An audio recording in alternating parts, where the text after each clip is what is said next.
안녕하세요. 반려동물의 정보를 보다 쉽고 간단하게 알려드리는 우리 동네 수의사 신현준입니다. 지난 시간은 체중 감소와 관련한 그런 질환들 그리고 보호자님들이 조금 체크하셔야 되는 부분들에 대해서 다뤄봤습니다.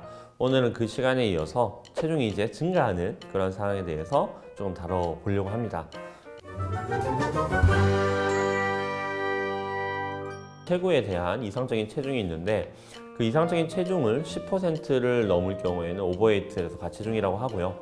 그리고 20% 이상 넘을 경우에는 오비스해서 비만이라고 우리가 표현을 합니다. 저로 치면은 저도 오버웨이트에서 이제 오비스로 넘어가고 있는 그런 상태인데요.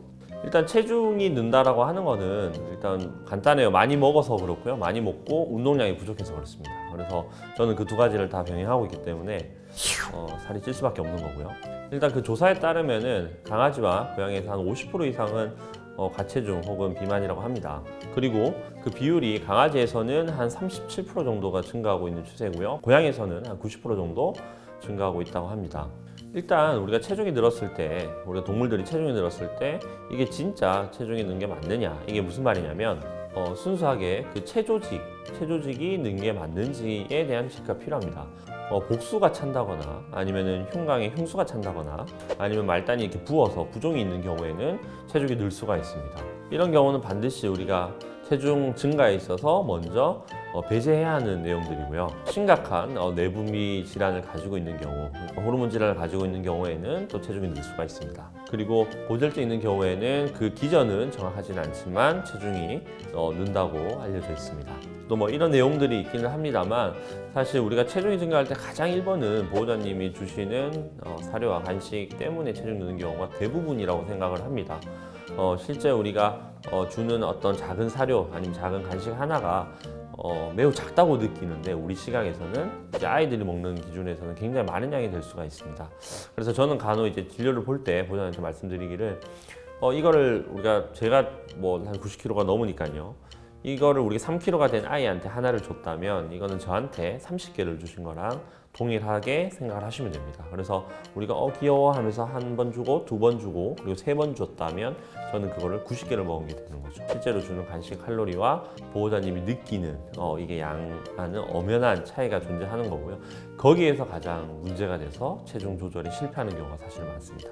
그래서 아까 말씀드렸듯이 가장 우리가 체중이 증가했을 때 질병적 요소를 제외하고 체중이 증가했을 때 가장 문제가 되는 거는 보호자님이 주시는 이 사료와 간식의 양을 반드시 제한해 보실 필요가 있고요.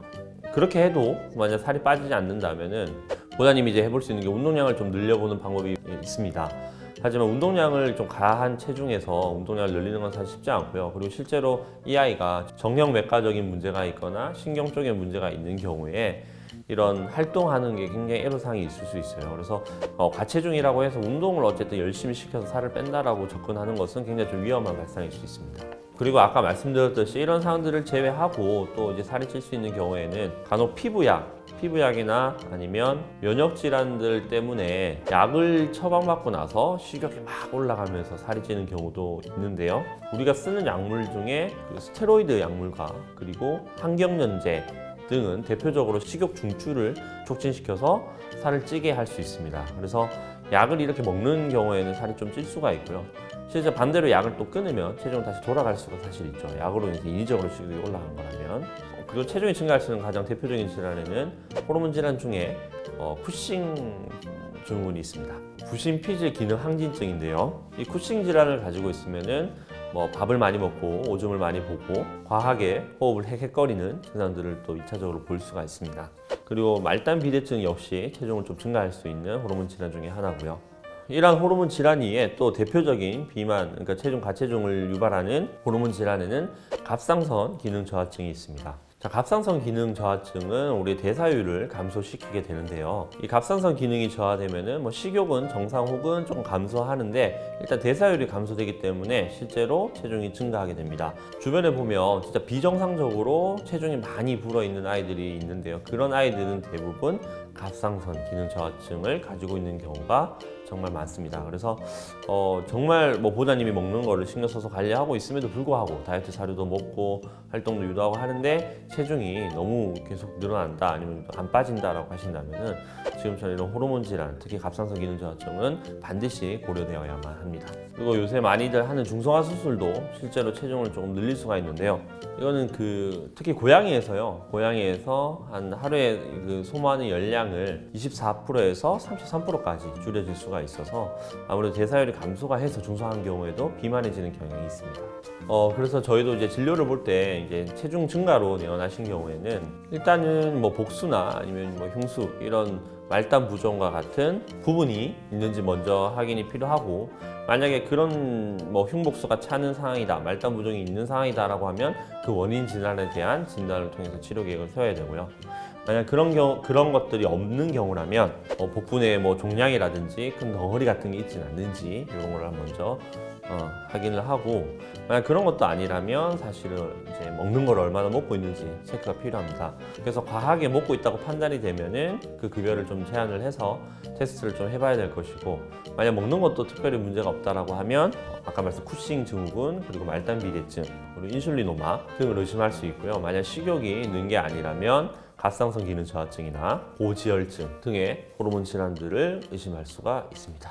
그래서 정확한 체중 증가하는 원인을 파악을 해서 일단 질병에 대한 접근이 필요한데요. 그래도 이런 체중 증가로 병원에 내원하시기 전에 그래도 먼저 좀 체크하고 여쭙고 싶은 거는, 정말 우리 아이들한테 정말 뭐 적절한 양의 사료와 간식을 공급하고 있는지를 다시 한번 재고해 보시는 게 제일 좋습니다. 제 경험상 실제로 이렇게 비만해서 내원하시는 경우에 대부분은 보호자님이 주신 그 사료와 간식 때문에 아이들이 체중이 계속 늘어난 가능성이 훨씬 큽니다. 그래서 보호자님들이 선생님 살이 너무 좀 안 빠져요, 먹는 거 얼마 안 먹는데 라고 하시는데, 실제로 제가 그거를 먹는 걸 조절해서 살을 빼본 적이 엄청 많거든요. 그래서 보호자님들이 한 번 더 그런 아까 제가 말씀드렸듯이 우리가 주는 하나가 우리한테 대입을 해보면 엄청나게 많은 양이라는 거를 조금 체감하시고 그런 부분에 있어서 조금 조절을 하시는 것이 굉장히 좀 중요할 것 같습니다. 자, 그래서 오늘은 지난번에 이어서 체중이 증가했을 때 우리가 좀 고려해야 되고, 그리고 가능한 질환들에 대해서도 알아봤는데요.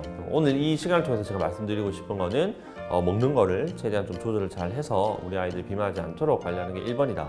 근데 그게 진짜 아닐 경우에는 질병이 있을 수 있으니 그때는 병원에서 수의사 선생님과 한번 진료를 보실 것을 권장을 드린다가 오늘 전하고 싶은 저의 메시지였습니다. 자, 오늘의 영상이 도움이 되셨다면 좋아요와 구독을 많이 눌러주세요. 안녕.